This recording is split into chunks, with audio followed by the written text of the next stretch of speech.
A crucial stage in the Dolomites. This is how the stage where the Manghen Pass soars is often described. It's a peculiar mountain because of its hardness and because of a characteristic that distinguishes it. It's one of the few climbs on both sides of the Giro. The last time it was run, it involved 5 climbs interspersed with brief flat sections, including the Manghen, which puts 24 kilometers and almost 2,000 meters in altitude in front of the athletes. It's one of the toughest tests in the history of the Giro. Once up there, however, the race is not over yet. You go down and up and down and up again, up towards Passo Manghen, and then up again towards Girod'italia. It is a stage that demands a lot after 78 kilometers from the start and then continues to challenge, even for the remaining 116. It's complex enough to call any certainty into question in many different ways. Unpredictable.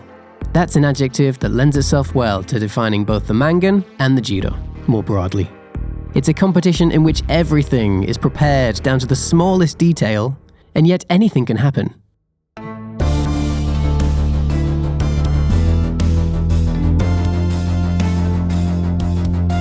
The mountain has a simple rule.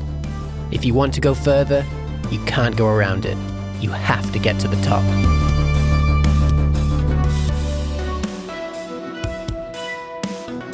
This is in Cima, the greatest Girod'italia climbs. Produced by Dogge in association with Agenzia ICE for an appreciation of the best that Made in Italy has to offer. Episode 3, Manghen Pass, the stage that was almost not run.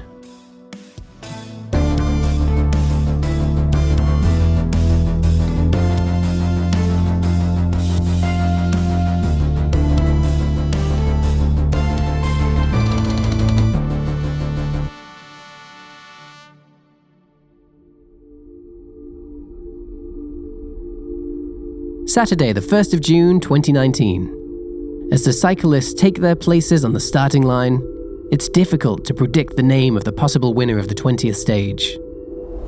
194 kilometers and 5 climbs are enough to overturn any predictions, to turn the odds of the first kilometers, and also to redefine the general standings. Richard Carapaz, Vincenzo Nibali, Primož Roglic, and Mikel Landa are favourites. 4 names, 1 mountain to climb. All is yet to be defined. Especially because you race for the jersey and you race to gain seconds, but then your real opponent is not the one pedalling next to you.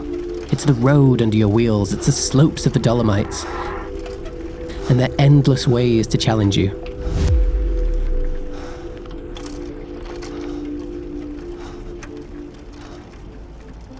The great protagonists of the Giro are undoubtedly the athletes, but there's another great presence that we sometimes risk forgetting about. While we keep our gaze fixed on the focused expressions of those who pedal, it's nature, the environment, the territory in which cyclists run, which often has its say, intervening in the race in ways that are impossible to predict. The news broke in 2019. The ascent of the Gavia went off the planned route. L'Overe Ponte di Legno thus lost its most spectacular ascent.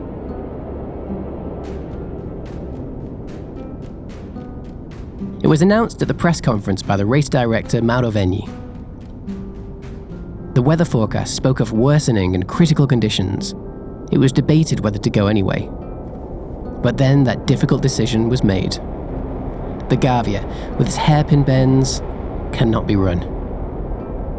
Experts mentioned a risk of avalanches, not to mention the melting snow in the hottest hours of those spring days, which creates streams of water that freeze overnight, making the road far too treacherous, especially downhill.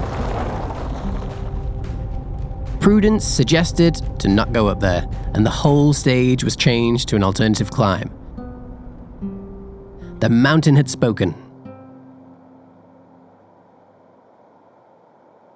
However, Gavia was the Cima copy of that year. When erased from the maps, the title of highest point by altitude reached by competing cyclists, went to Manghen. Before the competition even began, here was the first unexpected change.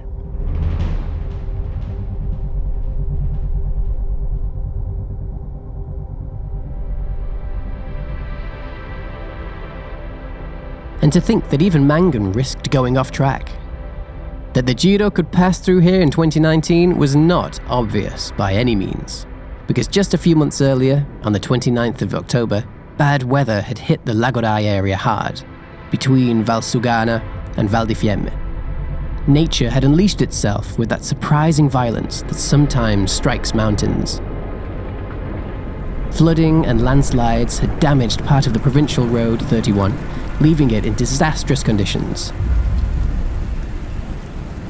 Uprooted, fallen trees and mud debris had created an apocalyptic landscape. Restoring the road was not easy and required an enormous organizational and economic effort. It was a race against time, literally, in building sites where the impossible was achieved. That challenge was won, and the 102nd Girod'italia didn't have to give up on the historic climb. From Feltre to Monte Avena, the cyclists were able to compete with the famous stage in the Dolomites in its entirety, including Manghen.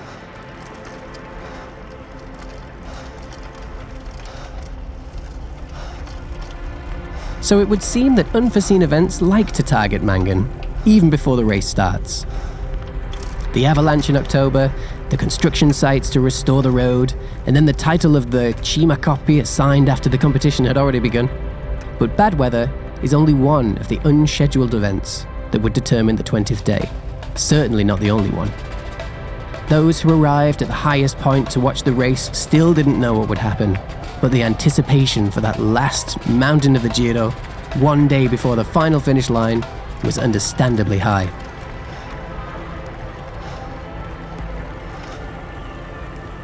Manghen's is one of those days that fans await with trepidation.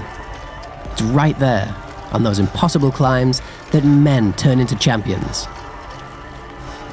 Moments that have gone down in the history of cycling have been experienced at Manghen. That's because a climb is just a climb until an athlete riding their bike turns it into a feat. The greats have proved themselves, above all, on places where the line between triumph and defeat is finest.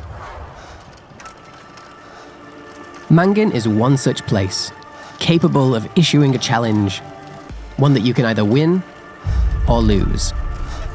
The pirate won it with his unforgettable ascent in 1999, when he faced the climb alone, incited by a cheer that shook the valley. Passing between banners whose messages read, "God forgives, Pantani does not." But on that same climb, other champions didn't make it. Surprisingly so, like Roger de Vlamingh in 1974. Legend has it that the Gypsy of Eeklo decided to abandon the route to take a side road, in order not to race for the whole day as someone else's follower, a role that he could not fit. Instead, he pretended to get lost. At the time, the road that went up was still little more than a path, certainly not the only one that crossed the area. He just went into the woods, hid among the trees, and ended the race that way. Better to retreat than to be defeated. A decision that de Vlamingh would hardly have imagined having to make at the start of the race. Unforeseen events like that can happen at those heights. As always, the unexpected. 20 years later, those who wait at the highest points to see the riders arrive know that the Giro can offer that kind of show.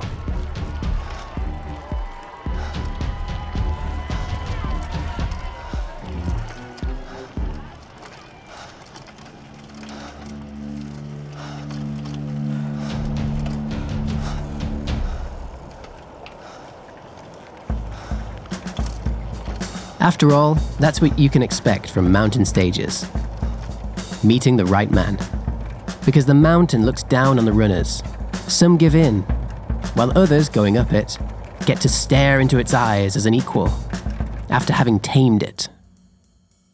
When things like that happen, the Corsa Rosa can keep its greatest promise. It amazes us. On the slopes of the Dolomites, malicious, very long and very far from the finish line, it's impossible to know what will happen in advance. It could be the case that instead of either of the four favourites, the pass, not the whole stage but just the pass, is won by a rider that wasn't even on the list. This is one of the many unexpected moments that happened in June 2019. Starring Fausto Masnada.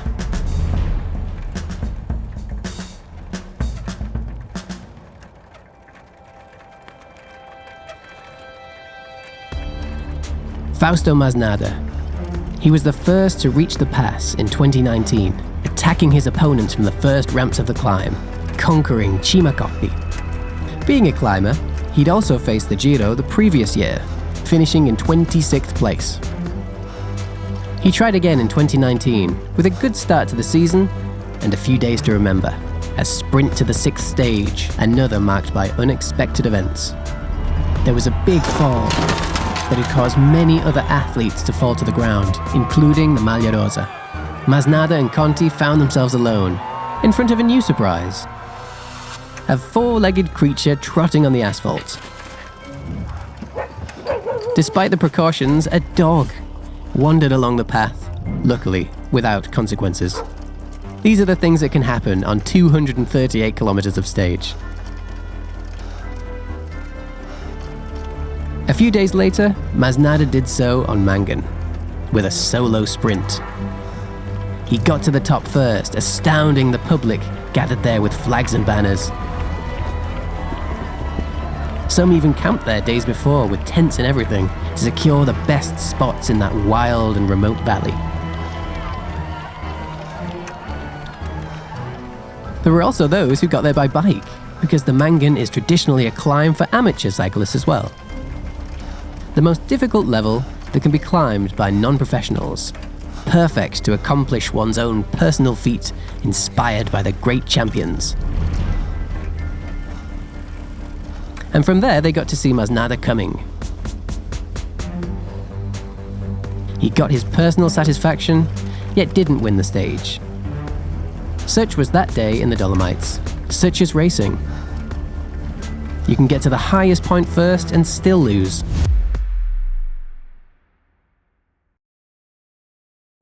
Unexpected events. It's always those.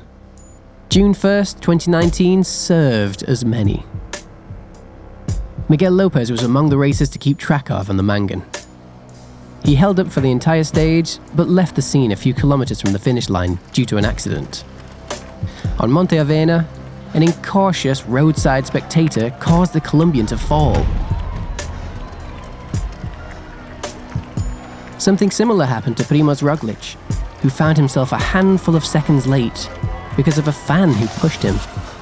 It's the enthusiasm of those who follow the race that sometimes turns into an unscheduled event. On the other hand, there are very few sports in which the distance between champions and fan is so small.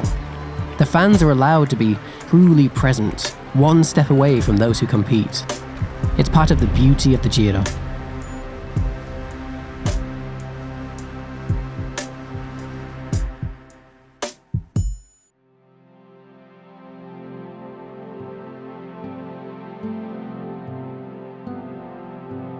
Roglič, who many look to as a rising star in that 2019, had already experienced the unexpected winds of fate on his own skin and knows perfectly well how everything can change in a very short time. In a matter of seconds sometimes. That's because Roglič was a very young promise in the discipline of winter sports. An athlete capable of throwing himself into the void after having left a ramp at full speed, in that discipline that always leaves a sense of awe in the spectators. Ski jumping. He was 17 years old and had a World Cup behind him, when one of the jumps he'd done countless times didn't go as planned. He made a mistake, perhaps because of the wind, and fell disastrously. An accident that shouldn't have happened to someone like him, which determined his future. Roglic got on his bike to recover after the fall, but he soon realized that the road could give him the satisfaction that the snow no longer could. He stopped going down mountains and started climbing them.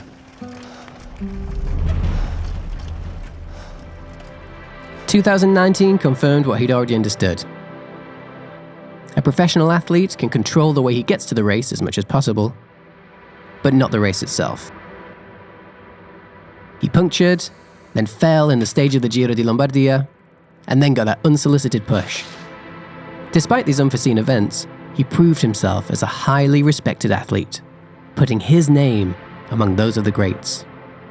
After wearing the pink jersey for the first 5 days, Primož Roglic would finish the race on the podium.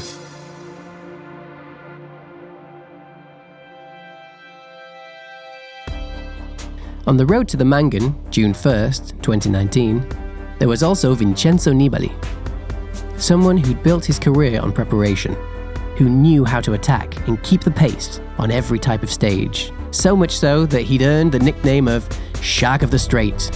That strait is a reminder of his Sicily. Very far from the Dolomites, that's true, but Nibali shortened the distance with years of cycling, pedal after pedal, familiarizing himself with all the mountains of the Giro. Nibali's story is also marked by unexpected and unpredictable moments, for better or worse. That day in 2016 was unforgettable. The year in which he made the Giro his own in the last uphill stages, leaving Chavez behind. These are his most surprising moments, such as the ascent on the Poggio, on the Milan-San Remo, but also his fall in the Tour, when the case of a camera accidentally ended up between the spokes of his wheel, causing him to fall to the ground and dictating the end of the race for the Shark. Nibali arrived at Manghen well prepared, but punctured on the first climb of the day. After getting back on track, however, he couldn't keep up with Miguel Angel Lopez's pace. Behind the Colombian remained Landa and Carapaz. The Shark faced Cima Coppi behind them, Carapaz, Landa and Lopez, who tried to break away during the climb. He struggled on the narrow strip of asphalt that climbs between the mountains in the thin air of the Dolomites, and reached the top about 20 seconds behind the three opponents. But then here it is, a twist. He surprised the fans by making the descent his own. A missile, they wrote about him, speaking of his unbelievable speed, 86 kilometers per hour. Enough to catch up with the others and to show what a champion can do, seizing the opportunities that the path offers. But the Shark wasn't done surprising those who followed that 20th day. With his legs still tired after Manghen, Nibali rose again on the climb towards Croce d'Aune, and he ends up second in the standings. 1 minute and 54 seconds from Carapaz. A tough and difficult stage. This is his comment beyond the finish line. Unexpected sprints and thrilling descents, punctures and crashes. These things can happen over thousands of kilometers. In the end, the Spaniard Pello Bilbao crossed the finish line first, with a result that he defined as a surprise. He simply didn't think he was racing to win the stage. The move was a tactic to make the race tough and allow Lopez to get to the podium, he explained. You win and you lose, unexpectedly. These are things that happen in races like this. In the final days of this edition, full of surprises, including the withdrawal of a favourite like Dumoulin, the general standings were perhaps what surprised the least. Richard Carapaz arrived at the finish line without struggling too much, focused and in the lead. A few days later, he became the first Ecuadorian to win the Girod'italia, the second South American after Nairo Quintana in 2014. And he did so before the champion Nibali, before the very young Roglic. Some would say that the shark and the Slovenian fought each other to the extremes, paving the way for the victory of their opponents. It's just one of the infinite readings and interpretations that can be given in a race that's unique in its unpredictability. The Giro is a metaphor for life, especially when it climbs mountains like Manghen. Spectacular, fought to the end, beautiful in its unpredictability.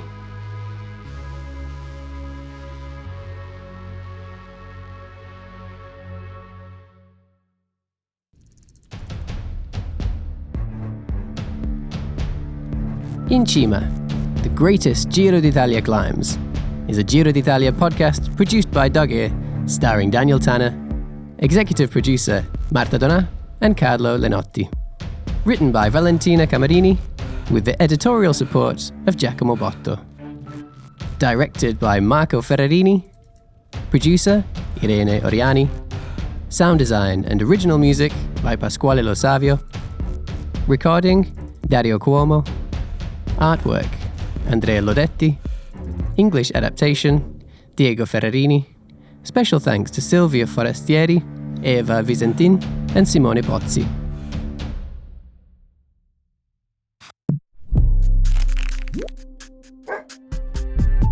Una produzione Doggear.